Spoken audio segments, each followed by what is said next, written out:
अशोक गहलोत के बेटे वैभव का नाम केवल जोधपुर सीट से ही पैनल में शामिल किया गया है। वैभव की टिकट पर अंतिम फैसला राहुल गांधी को करना है। जालोर सिरोही सीट के लिए पूर्व राज्यसभा सांसद सागर रायका का नाम आगे चल रहा है। पाली से बद्री जाखड़ के अलावा राजूराम चौधरी का नाम भी पैनल में शामिल किया गया है। नागौर सीट पर ज्योति मिर्धा का नाम लगभग तय माना जा रहा है, लेकिन आरएलपी से गठबंधन का प्रस्ताव भी इसमें शामिल है। बाड़मेर जैसलमेर सीट पर कर्नल मानवेंद्र सिंह सिंगल का नाम, सीकर से सुभाष महरिया, बांसवाड़ा डूंगरपुर से ताराचंद भगोरा और उदयपुर से रघुवीर मीणा, श्रीगंगानगर से भरतराम मेघवाल, शंकर पन्नू और बीकानेर से मदन मेघवाल, गोविंद मेघवाल, जयपुर शहर से महेश जोशी, सुशील शर्मा और झालावाड़ से प्रमोद जैन भाया, उर्मिला जैन भाया, टोंक सवाई माधोपुर से विजय बैसला परिवार को या फिर नमो नारायण मीणा और दौसा से मुरारी लाल मीणा, यानी इस तरीके से तमाम ऐसे नाम हैं जो कि सामने आ रहे हैं। और संवाददाता मनोहर विश्नोई इस बीच हमारे साथ दिल्ली से लाइव जुड़े हैं। मनोहर, बैठकों का दौर चल रहा है दिल्ली में, इस वक्त लगातार मंथन चल रहा है दोनों ही पार्टियों का, लेकिन फिलहाल अगर हम कांग्रेस की बात करें तो बैठक चल रही है। इस बैठक में अब तक क्या कुछ मंथन हुआ है, क्या इस बैठक से निकलकर सामने आया है? क्या उम्मीद जताई जाए कि बहुत जल्द उम्मीदवारों की पहली सूची कांग्रेस की ओर से जारी कर दी जाएगी?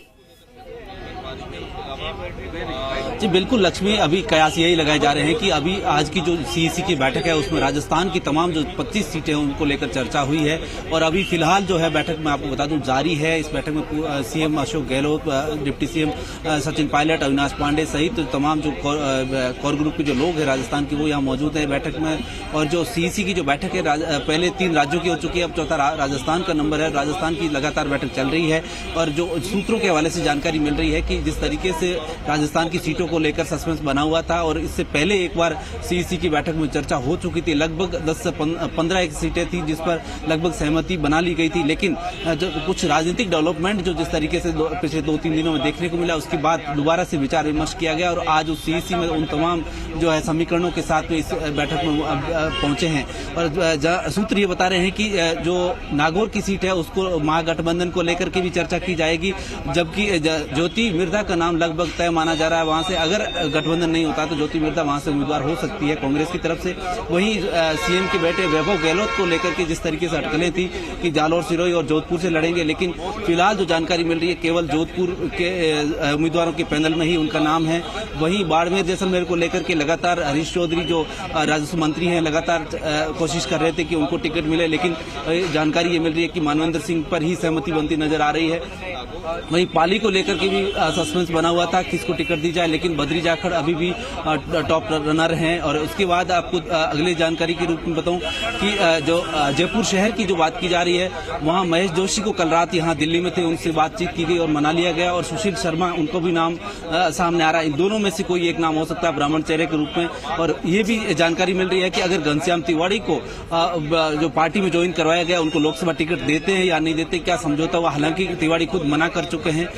कुल मिलाकर कहा जा सकता है कि मोटा मोटी सारी सीटों पर चर्चा हो चुकी है। वहीं अजमेर सीट की जो बात करें तो अभी जानकारी ये मिल रही है कि जो दोबारा से सर्वे करवाया जाएगा और सर्वे रिपोर्ट में जो जानकारी मिलेगी और उस आधार पर अगले जो जिन नामों को साथ में सर्वे करवाया जाएगा तो सर्वे में टॉप जो रहेगा उनको जो है टिकट दिया जाएगा। इस प्रकार की जानकारी अब तक निकल के आ रही है। थोड़ी देर बाद जिस तरीके से जो ये सीईसी की बैठक खत्म हो जाएगी उसके बाद जो है कोई जानकारी पुख्ता तौर पर मिल पाएगी तो आप शेयर करिए आपसे। जी मनोहर, निश्चित तौर पर काफी लंबे समय से इस बैठक का दौर चल रहा है और जितना गहन मंथन चल रहा है ये कहीं न कोई इशारा करता है कि बहुत जल्द, कहा जा सकता है कि बहुत जल्द कहीं ना कहीं कांग्रेस अपनी पहली सूची को जारी कर सकती है। लेकिन बड़ा सवाल ये है कि अब तक ये संभावनाएं थी कि मुख्यमंत्री के बेटे वैभव गहलोत 2 सीटों से चुनाव लड़ सकते हैं, लेकिन अब सूत्र ये बताते हैं कि कहीं ना कहीं एक ही सीट पर उनको चुनाव लड़ाया जाएगा, जो कि जोधपुर से उनका नाम आगे चल रहा है। यानी अब 2 सीटों पर उनको मौका नहीं दिया जाएगा।